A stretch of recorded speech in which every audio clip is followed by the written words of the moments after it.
we're going to, in further episodes, take a look at footwear. We're going to take a look at our conventional kind of running shoe. As you can see, this thing doesn't move a whole lot in any plane. It sure doesn't move in the transverse plane.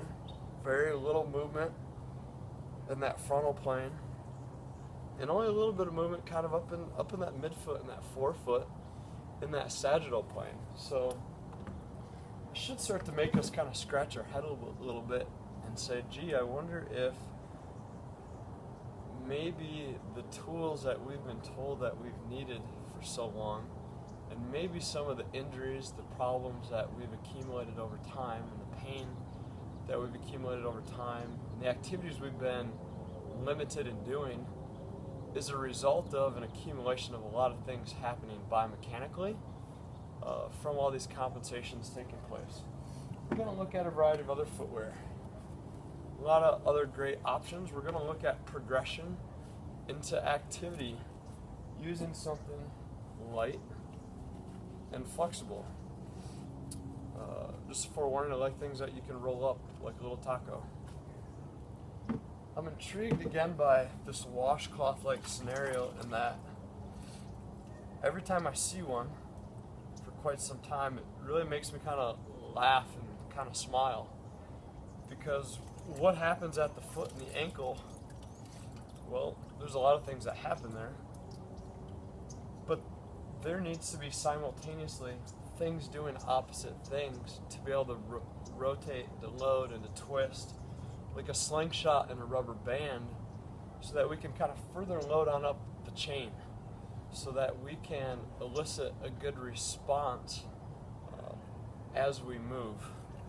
So the good old washcloth, nice ringing out effect, just like the rear foot in relation to the midfoot and the forefoot. My sister sent me out this cool little creation she put together. I'm a big Dr. Seuss fan.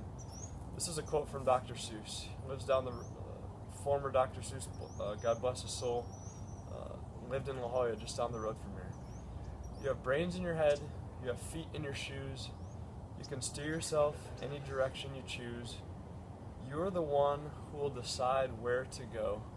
And I want to leave you with those words, because today what we're going to do next, going into some activities that you can start using right now, I think that we really need to be thorough. I think we need to be very thoughtful and mindful of the decisions that we make, the activities that we jump into, what we're wearing when we're doing them. I think are some key things to ponder upon and reflect upon. In this first version of Kinetic Linking Functional Friday, we joined together to enjoy one of the basic fundamental skills of human movement, locomotion, walking and running, and changing levels. I think that we're going to gain some great stuff together and have great explorations in this journey exploring the foot and the ankle. We'll get more into some anatomy, the anatomy of the tissue and what's doing what. But biomechanically, there's some very fundamental principles that in order to move well, certain things, relative motion-wise, need to be taking place so that the tissue, the muscle tissue, can control and slow down and to load the rotation of osteokinematics, so bones in relation to each other, which form joints, multiple articulations loading at once, multiple bones moving in multiple directions, forward and backwards and side to side in rotation at once.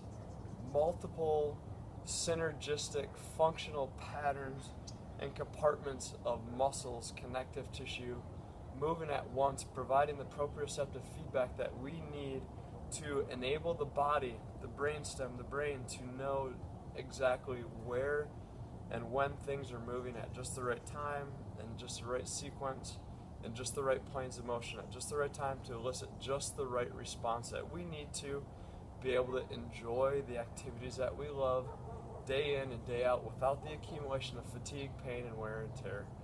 Love you guys, and I look forward to this journey with you.